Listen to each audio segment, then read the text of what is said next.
Bonjour, la mise à jour 6.1 va arriver et franchement c'est pas top. En plus la carte d'Archon elle est vraiment naze en ce moment, non je déconne, j'ai toujours pas faite. Le pire c'est que la suite paraît être encore plus mauvaise, mais on s'en fiche. Du coup on va voir quels personnages sont les moins pires en vous exposant les avantages et les inconvénients de chacun. Pour commencer nous avons Furina. Pour ses avantages, ses constellations n'augmentent pas tant que ça ses performances, donc ça c'est cool. Sa posture pour les dégâts est moins intéressante que sa posture pour les soins, car les soins de Furina sont les meilleurs du jeu et peuvent soigner toute l'équipe.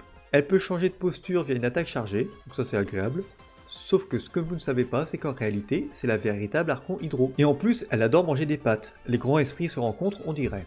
Par contre, pour ses inconvénients, si vous la jouez en sub DPS, alors faites attention à son application Hydro qui pue la merde liquide. En plus d'avoir des dégâts très moyens et orientés mono-cible. En outre, elle consomme ses propres PV, donc ça arrange pas le perso.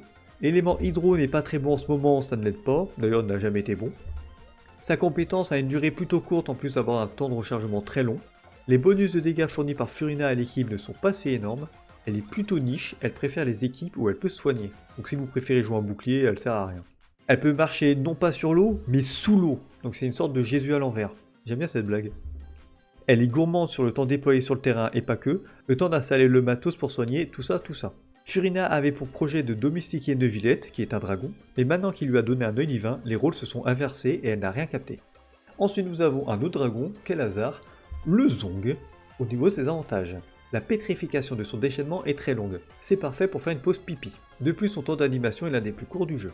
L'utilisation de ses piliers est simple, les ennemis sont attirés par ces choses qui leur font de l'œil. Zhongli possède des dégâts personnels très surprenants quand vous le jouez full tank. Seulement, il est incapable de protéger contre les dégâts qui contournent les boucliers, mais bon, comme ça n'existe pas, vous ne craignez rien. Il possède une génération d'énergie constante et généralement suffisante pour toute composition d'équipe. Aussi, les joueurs peuvent développer de mauvaises habitudes de ne plus esquiver grâce au bouclier impénétrable du Zong. Le jour où il ne sera plus dans votre équipe, faites attention. Mais bon, vous n'avez pas d'intérêt de le retirer. C'est le meilleur mineur de minerais. Il a inventé la monnaie de Tevat, le Mora, mais il est pauvre et vieux. C'est un dragon, comme je l'avais dit, mais il ne crache pas de feu, sinon il aurait été l'Archon Pyro, et ça aurait été pas plus mal. Au niveau de ses inconvénients, il n'est pas très flexible, il ne peut pas jouer dans beaucoup d'équipes avec son seul rôle de shield bot. Son bouclier ne vous empêche pas d'être interrompu, mais il bloque quand même les dégâts reçus. Pour pallier à ce problème, ses piliers réduisent la résistance ennemie. Ils sont sympas les devs, par contre j'ai pas compris le rapport. Son déchaînement a une durée d'invulnérabilité très courte puisqu'il est rapide. Vous n'en aurez pas besoin de toute façon. Le bouclier est assez faible mais vous pouvez l'avoir souvent. Faut juste penser à le remettre. Il travaille pour Utao qui n'arrête pas de le pranker et menace de balancer à tout le monde que c'est l'Archon Géo s'il ne se plie pas à ses exigences. Mais surtout, il aime manger des cailloux, et c'est vraiment pas bon les cailloux. Hein. C'est pas pour vous, mais moi j'ai déjà goûté, c'est dégueulasse. Ensuite, nous avons Arlecchino, que je vais appeler Harley parce que voilà. Au niveau de ses avantages, elle est vraiment friande des soins qu'elle peut recevoir et elle possède une bonne survivabilité, excellent pour les joueurs débutants. Elle possède une grande résistance à l'interruption, ça c'est toujours cool.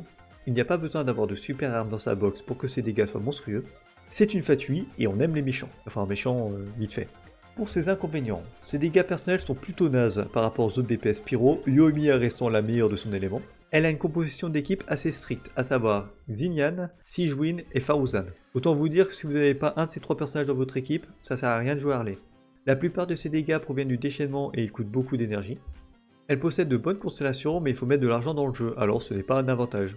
Elle applique mal l'élément pyro, c'est assez ironique. Et elle est directrice d'un orphelinat mais elle n'aime pas les gosses. Par conséquent, elle ne remplit pas bien son poste et se fait régulièrement taper sur les doigts par la tsarine. Et pour finir, nous avons Nefer, le nouveau personnage de la version, évidemment je finis toujours par les nouveaux. C'est une mystérieuse conteuse de Sumeru qui s'est perdue à Notcraig et maintenant elle a froid. Pour ses avantages, elle ne dépend pas de réactions particulières, ce qui la rend très flexible au niveau des équipes. De même pour son stuff, elle possède un vaste choix d'armes et d'artefacts possibles. Elle aime bien faire des documentaires animaliers et c'est pour ça qu'elle est pote avec Loma. Pour ses inconvénients, au niveau de ses stats d'artefacts, elle doit en posséder plusieurs avec les meilleurs rôles possibles. Donc, taux critique, dégâts critiques, maîtrise élémentaire, attaque et recharge énergie. Je sais, ça fait 5 stats pour un artefact, démerdez-vous.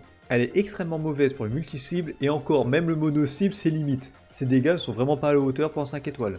Bon, d'habitude je ne parle pas du physique, mais là elle est vraiment pas Jojo la pauvre. Bon, c'est tout ce que je peux dire sur elle, malheureusement elle n'est pas encore sortie.